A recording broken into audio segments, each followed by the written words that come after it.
highlight of the whole goddamn show was Puffy busting his Puff's little slick. These are the rappers who never feared Diddy, and the way they checked him will leave you speechless. Puff Daddy, whoever, none of these Puffy trying to make me go against 50, he set me up.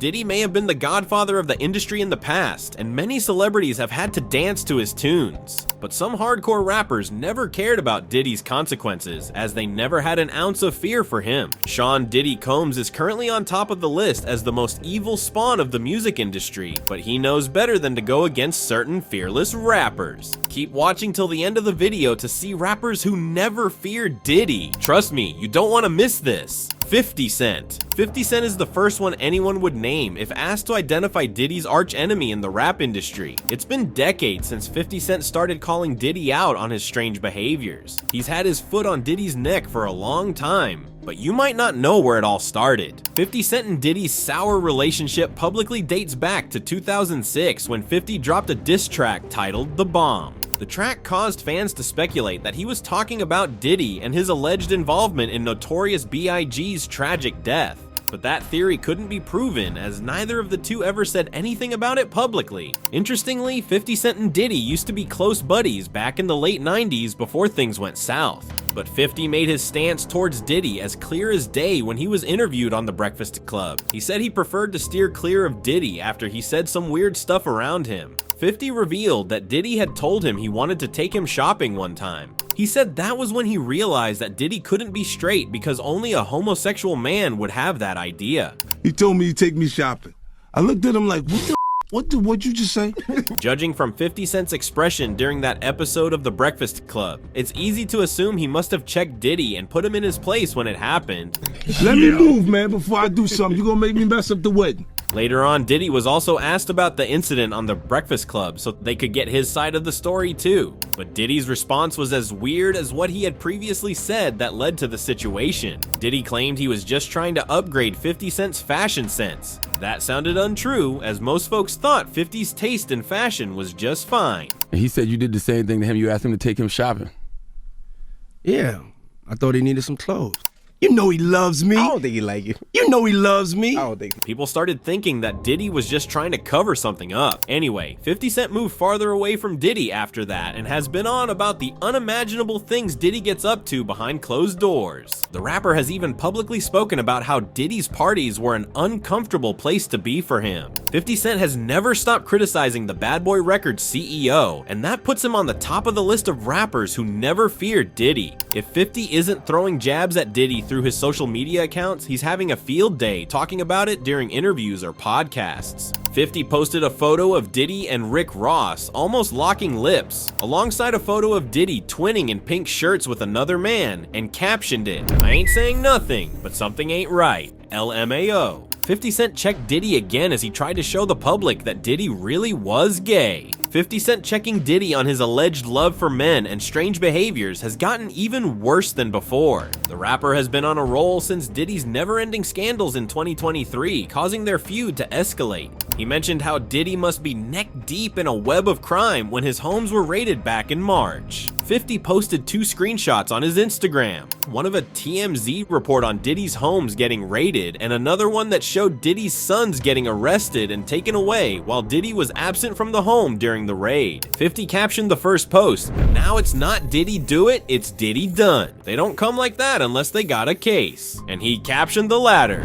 Just got real. The feds in all the cribs, damn they got the kids in cuffs. But 50 Cent wasn't done with Diddy just yet. He announced he would be producing a documentary about Diddy to show the details of Diddy's alleged atrocities behind the scenes. According to him, the documentary will be titled Surviving Diddy. 50 called Diddy out again after he was arrested in New York. Authorities made public some of the items that were found at Diddy's homes during the March 2024 raid. The rapper didn't waste any time, and he reacted to the news quickly when he tweeted a photo of himself and actress Drew Barrymore on the X platform and captioned it, "Here I am keeping good company with that Drew Barrymore TV, and I don't have 1,000 bottles of lube at the house." He was referring to the 1,000 bottles of baby oil and lubricant the authorities claimed to have recovered from Diddy's homes during the raid. Eminem doesn't seem to be one of the louder rappers always looking for trouble, but he seems to make an exception for Diddy. Just like 50 Cent, Eminem and Diddy used to be cool till they weren't anymore.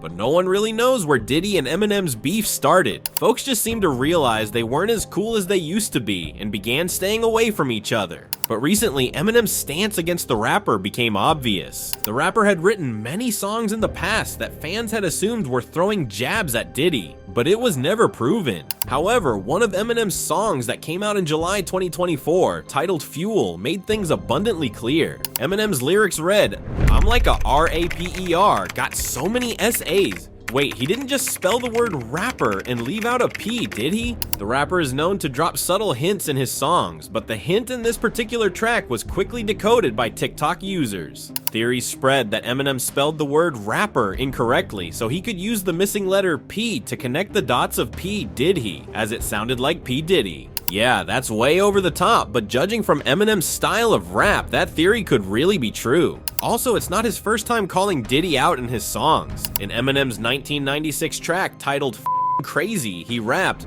"Original bad boy on the case, cover your face, came in the place blowed and sprayed Puffy with maize." Even in the year 2000, Eminem name-dropped Diddy on Marshall Mathers when he said, "You little groupie bitch, get off me. Go f*** Puffy." But even that doesn't cover all the times he called out Diddy in his songs. In 2018, when the rapper dropped the Kill Shot song, he referred to Diddy in connection to Tupac Shakur's murder. Kill Shot was a diss track to Machine Gun Kelly, who happened to be one of Diddy's underdogs after he tried to diss Eminem first. So when Eminem took it out on both Machine Gun Kelly and his boss, Diddy, it was a rap. Eminem rapped on the track, but Kells, the day you put out a hit's the day, Diddy admits that he put the hit out that got Pac killed. Eminem's lyrics sent shockwaves through the industry as folks kept speculating how Diddy must have been involved in Tupac's untimely death. Eminem may not go on podcasts or interviews or use his social media to throw jabs at Diddy, but he sure knows how to put him on the spot in his music.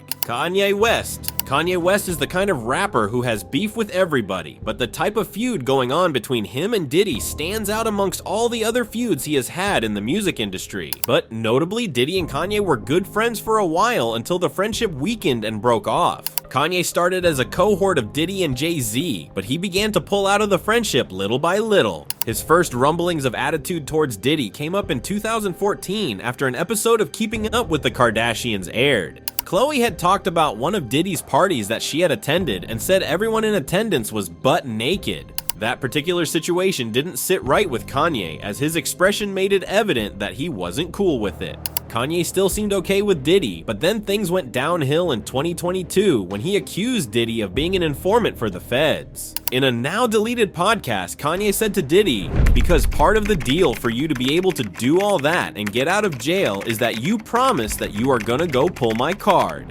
Kanye spoke elaborately about how some big names have made deals with the government to help them stay out of prison while they snitch on other celebrities. Kanye addressed Diddy during the podcast saying, "The reason why you gotta talk is because you did a deal, you fed." The rapper added, That's why you gotta come at me, cause part of the deal for you to be a do all that and get out of jail is that you promise that you gonna go pull my coat car. Kanye checked Diddy like no one else did. However, what really led to Kanye becoming outspoken was when Diddy criticized his infamous White Lives Matter t-shirts. Diddy, who used to support Kanye's odd behaviors and strong political views by calling him a free thinker whose messages were always misinterpreted, turned on him after his publication of the White Lives Matter shirts. Diddy was on Breakfast Club, and when he was asked about how he felt about his friend's t-shirts, he replied that he felt it was controversial and tone deaf. Everyone knew that wouldn't sit right with Kanye West. Kanye later shared their fight over text on social media to let people know that he was done with the friendship. Part of Kanye's text argument read,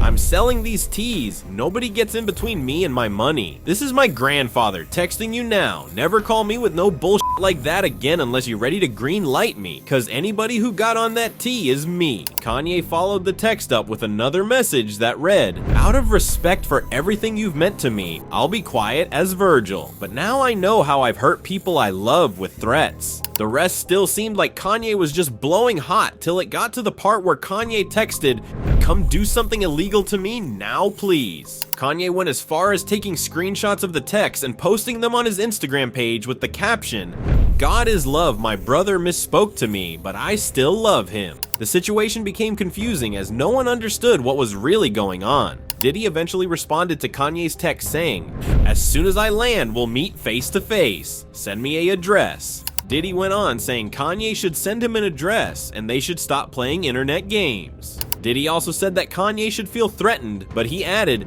"You'll be fine, just love." Kanye responded to Diddy's text saying, "His ain't a game. I'ma use you as an example to show the Jewish people that told you to call me that no one can threaten or influence me. I told you this was war. Now go and get you some business." Kanye posted new screenshots to Instagram with the caption, "Jesus is Jew." After that episode, Kanye updated his fans when Diddy's new text came in saying, "I'm just trying to talk to you as a black man, and I'm talking to you because this is hurting our people. Stop." Kanye replied to Diddy with the text, "Anything you text I will post. I love you, and you guys are breaking my heart. I accept your apology in advance." Kanye captioned the new screenshots on a lighter note saying, "God is love." However, that wasn't the end of Kanye and Diddy's strange feud. In March 2023, Kanye proved he was still holding grudges against Diddy. Diddy had attended Kanye and Ty Dolla $ign's set at Rolling Loud in Los Angeles, but things didn't go as Diddy had planned. It was reported that Diddy had attended the show with 2 of his children and wanted to say hello to his supposed friend Kanye, but Kanye didn't have that on his bucket list for the day. According to TMZ, Diddy attended the show to watch Kanye perform and told his security to inform Kanye's entourage that he wanted to see him. However, when the rapper was told about Diddy's presence and requested to see him, he was not hyped that Diddy was around and was not interested in seeing the Bad Boy Records CEO. But surprisingly, Kanye has yet to say anything about Diddy's scandals. But previous clips of him accusing Diddy of working for the feds have been making the rounds on social media. Folks claim Kanye was the only celebrity who was close to Diddy, who was able to uncover his secrets before the authorities took over. Others have pegged the whole feds thing as the reason Kanye stopped being friends with Diddy and Jay-Z and left their circle for good to focus on his business. Tupac also used to be on the list of rappers Diddy had rolled. So much was going on from the late 80s to the early 90s, and then on into the mid-1990s when the West Coast and East Coast rivalry came to life. Tupac was always known for saying it as he saw it. Even if it was the government, he would call them out in a song or an interview, so checking Diddy and his gang wasn't a big deal for Tupac. The beef was initially just the 2 parties throwing shade at each other in songs. Later, the beef got messy. A year after Tupac's statement in the interview, he was gunned down, and that led to serious allegations claiming Diddy was connected with Tupac's death. But for decades, Diddy wasn't really a major suspect until former Crips gang member Keith D got arrested in September 2023 in connection to Tupac's murder. Following the arrest of Keith D, different conspiracy theories sprang up about what really went down the night Tupac was killed. One of those theories stood out in particular when a 3-hour recording from the LAPD archives was revisited. It contained Keith D's admission to the crime. The interrogation started with a regular line of questioning, which included asking if the offender had committed the crime or not. But soon enough, things got heated. The questioning continued as Detective Greg Kading asked if the statement Keith gave in 1997 about not having anything to do with the murder was true. Keith D replied to him and said, "Oh, that was bullshit." Detective Kading said to Keith D, "Okay, Keith, today what we are going to do, we are just going to go over with a fine-tooth comb the Las Vegas incident." He continued, "But we do have to emphasize to you that everything in this report has to be right on, because if down the road it's determined that some of these details are incorrect, then everything's off the table. So everything on this report cannot be like that report." Keith D didn't hesitate as he said, "Like I said that day, don't bullshit me, and I won't bullshit you." As there was no sort of bullshit between the 2 parties anymore, Keith dug deeper about how the crime really came to be, and Diddy's name came up. Keith explained how he met Diddy through another Crips member named Zip. He said he got on Diddy's good side when he lent his car to him to use when Usher's first music video was shot. Keith said, "We met the boy Combs at he gave a BT party or the BET Awards. It's like 92 or 93. After a few more sentences describing the day they met, he said, "Yeah, that's the first day I met Puff.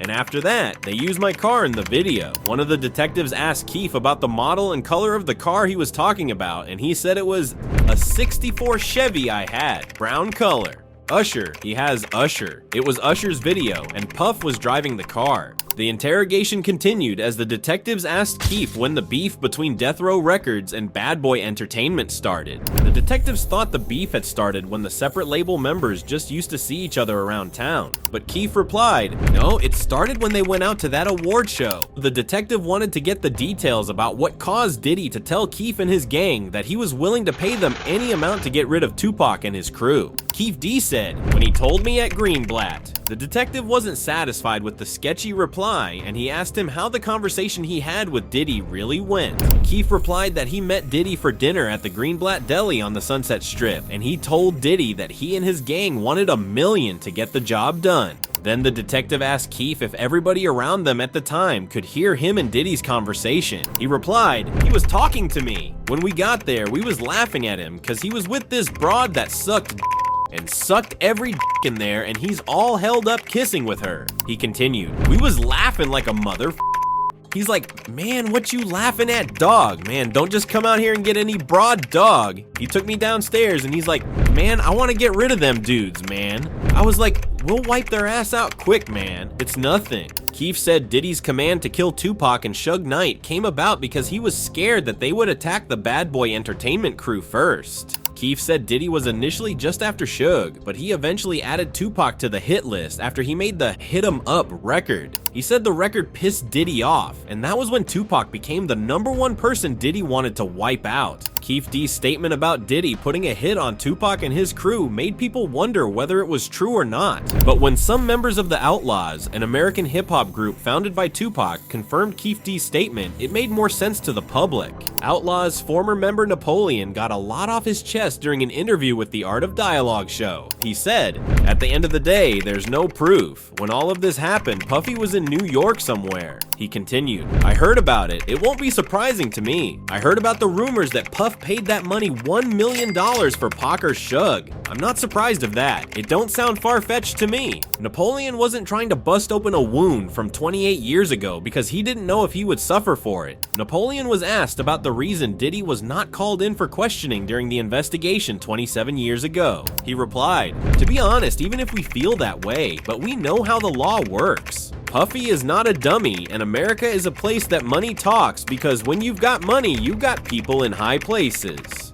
Napoleon's words indirectly told the alleged truth that Diddy was in fact a major part of Tupac's untimely demise.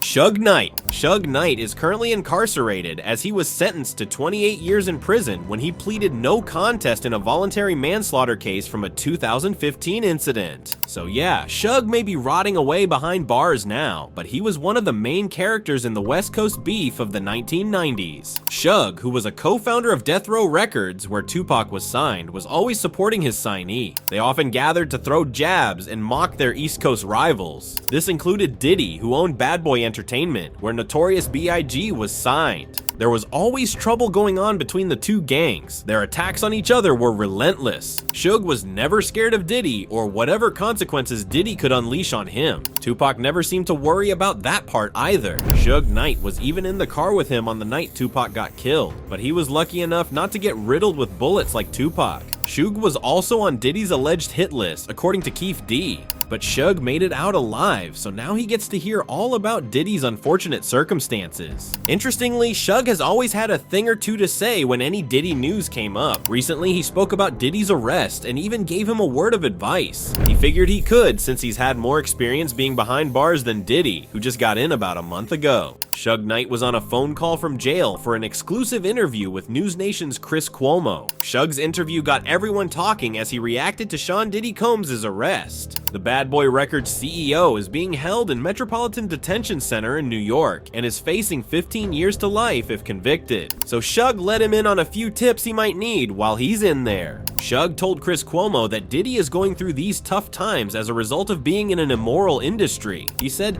Diddy stepped in this even if he wiped off his shoe, it still stinks. But he's not the only one. They got all the tapes. Shug explained that Diddy was just passing on the bad behaviors that he had learned previously from folks in the industry. He said Diddy had also been a victim of the things he was perpetrating on younger talent. Suge Knight disclosed that the industry has always been known to be perpetuating a climate of SA with its new or younger members. Suge's explanation took a wild turn when he mentioned a practice called the egg test that is done in the industry. The co-founder of Death Row Records explained the practice better, saying, "Those guys pull their pants down and bent over.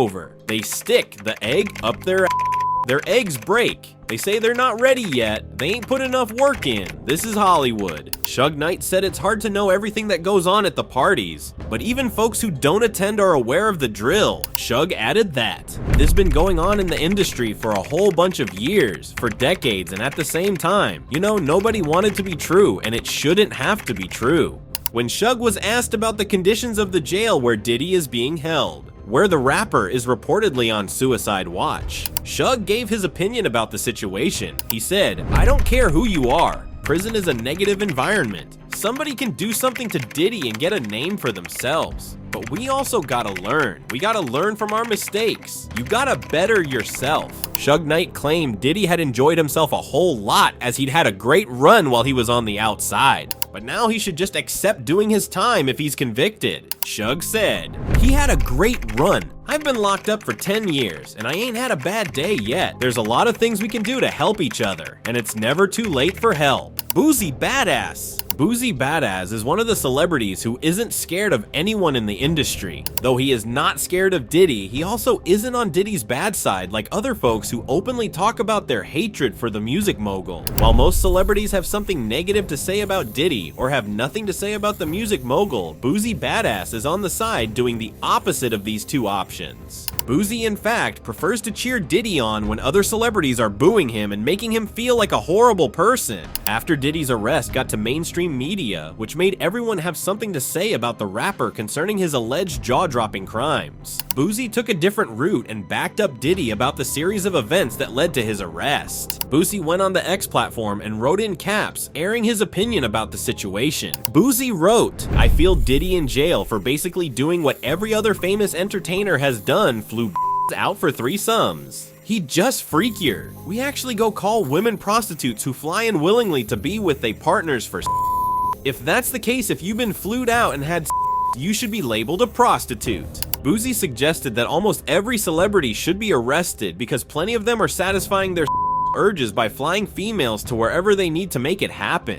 Boosie wasn't cool with Diddy facing prison time for basically doing what so many other entertainers have done and are still doing. DaBaby seems to think he can chase clout by throwing shade at other celebrities so his music will go mainstream, but Diddy isn't someone who would fall for that. This makes his recent interview regarding Diddy's freak-off seem not quite convincing. DaBaby is known to be one of those rappers who likes to move with the trends and hop on cool bandwagons to make his music more popular. His relationship with Diddy is one of those bandwagons, but it seems he's regretting it now. In an interview, DaBaby described how he survived one of Diddy's infamous parties that happened in 2020 and the activities that were being conducted at the event. DaBaby began his revelation with an explanation of how the party was bubbling at first with several high-caliber celebrities. He claimed the party was progressing like a regular adult party and involved many fun activities with several good-looking women, excessive drinking, and consuming of substances. DaBaby claimed that Diddy's closest friends were present, including the likes of Jay-Z and Beyonce. But what eventually happened that made this experience a scary one for DaBaby, since it seemed like a regular party? With DaBaby's facial expression revealing some trauma he might have experienced, he recounted what he remembered, and it seemed like he was reliving the moment in his head. DaBaby said that the vibe at the star-studded party in Diddy's mansion started to get low as time passed, and he knew something was going on. DaBaby said, "It was like the vibe went from party mode to wait, what's happening here, with just a handful of people left in the room." The rapper claimed he didn't attach much meaning to the situation at first, but he started getting suspicious when Diddy seemed to invade his space in the room they were in with the power couple Jay-Z and Beyonce. According to DaBaby, Diddy, he put everybody else out of the crib, like the influx of people here. But he had took a liking to me in particular around that time. He added, "And it was really, like putting his arm around me. While DaBaby didn't fully disclose what happened, his body language gave him away because the rapper could be seen in the video acting jittery, which is so unlike DaBaby. There have been claims that DaBaby is just trying to keep his career alive, and that is the reason he couldn't bring himself to entirely narrate the ordeal he had gone through at Diddy's party. Machine Gun Kelly. Some folks might not think Machine Gun Kelly is the type to stand up for himself when he got bullied by the top dogs in the industry, but he proved everyone wrong when he checked Diddy the moment he crossed the line and made him feel small. Machine Gun explained during an interview on 97.9 The Box how a heated conversation went down between him and Sean Diddy Combs back in 2016. The rapper gave an account of how he was just chilling at a party when he got a call from Diddy to pull up to a different party. Machine Gun Kelly couldn't turn him down as they were tight buddies. MGK was one of Diddy's proteges, even though he wasn't signed to Bad Boy Records. Anyway, MGK said he pulled up to where Diddy was with his other influential friends. Things were cool for a while, but then Diddy informed him that they would be going to the GQ party.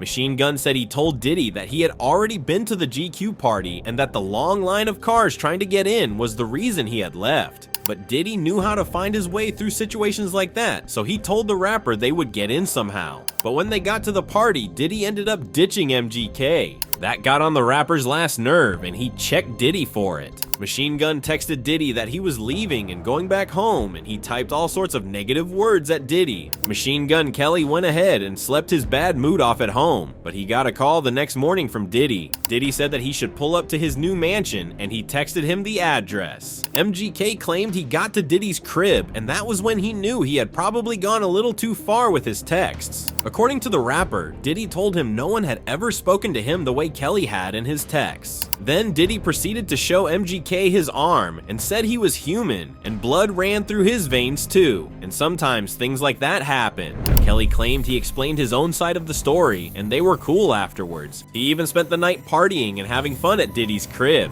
Young Miami wasn't left out of the accusations of allegedly being a human toy for Diddy. The type of human that would be at his beck and call and also dance to whatever music he requested. Young Miami, who is the most recent ex-girlfriend of Diddy, claims she also had her fair share of Diddy's abnormal treatment. Miami, who dated Diddy for a few months in 2022, got caught up in the crossfire after she broke her silence on the X platform following the lawsuit Cassie filed against Diddy. Her series of tweets emphasized how she had been badly treated during the short time she spent with the business mogul, often being manipulated and violated. Young Miami claimed she couldn't stay silent anymore and she had to speak her truth. The truth about how Diddy had also abused her domestically, emotionally, and mentally. She said, "He controlled me too. He made me feel like I was nothing without him. He made me do things I didn't want to do. He made me lie to my family and friends. He made me lose myself." She claimed she wasn't speaking out for money or fame, but that she was just speaking her truth to expose Diddy for who he really is. She also apologized to Cassie for not supporting her sooner and thanked her for being brave enough to reveal the truth on behalf of herself and the other Diddy victims.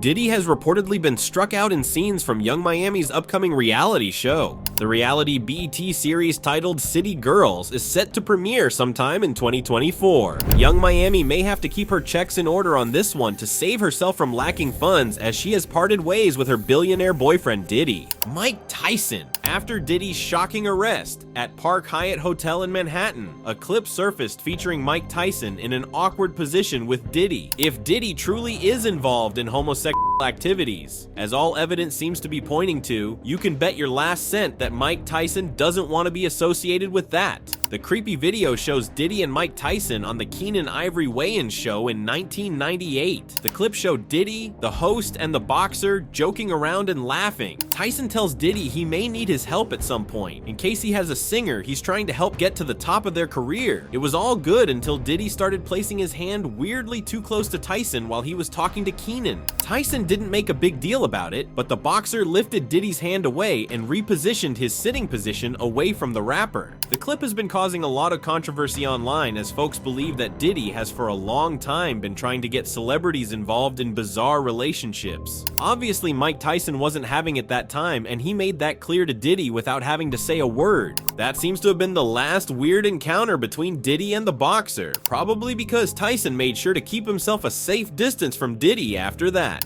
Mace. Mace used to be one of the guys who had a really tight bond with Diddy from the 90s to the early 2000s, before things went sour between them. Mace was also a signee under Diddy's record label. He released 3 albums with Bad Boy Records before they fell out, and Mace left the label. They didn't end on a good note because Mace didn't waste any time before he revealed to the public that Diddy had cheated him on a publishing deal. Mace claimed the deal was worth about $20,000, and Diddy had even been withholding his music royalties. He said that was part of the reason he's not basking in as much wealth as he should be. Mace wasn't scared of putting Diddy in a tough spot, as his claims caused people to question Diddy's integrity. Mace enjoyed the spotlight as he got to talk about the incident on different platforms and in interviews, which brought back some of his dying fame. However, the new fame was short-lived after Diddy pulled the plug on Mace's claim in a 2022 interview. Diddy alleged that the rapper who claimed that he owed him was in fact the one owing him about $3 million. The situation was embarrassing for Mace, as it appeared Diddy was the one telling the better truth.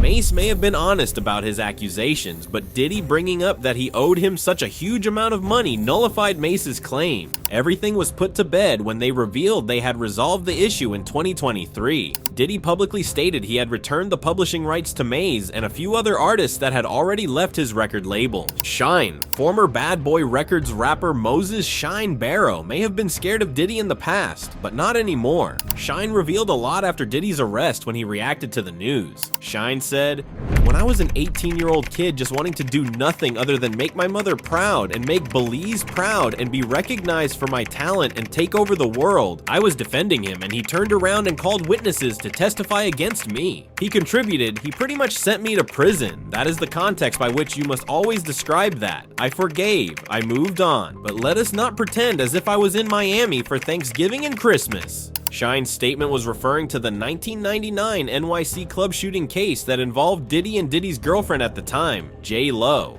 Shine didn't get lucky, as he was arrested, charged with assault, and sentenced to 10 years imprisonment in June 2001. Shine was locked up until 2009 and was deported to Belize after his release. Shine continued in his statement that he wouldn't lose sight of what the cold facts were. He said, "This is not someone who I vacationed with and who he and I enjoyed this great intimate relationship of brotherhood." Shine talked about how Diddy had destroyed his life, but he forgave him and moved on for the sake of Belize because Diddy was in a position to help the country as he was going to give scholarships and invest in the place. Shine claimed he wasn't going to stand in the way of Diddy's investment in Belize and sabotage the contribution to the education system there. Shine concluded, "Don't distort it as if he and I were Boom Bally. This is someone that destroyed my life, but do I take any joy with what he is going through? Absolutely not. I am different than other people. No one needs to fail for me to succeed." Do you think these rappers who never feared Diddy will be suffering any consequences for their actions? Or do you think they'll be safe from repercussions as Diddy is now going through the worst time of his life in prison? Join the conversation and let us know your thoughts in the comments section below.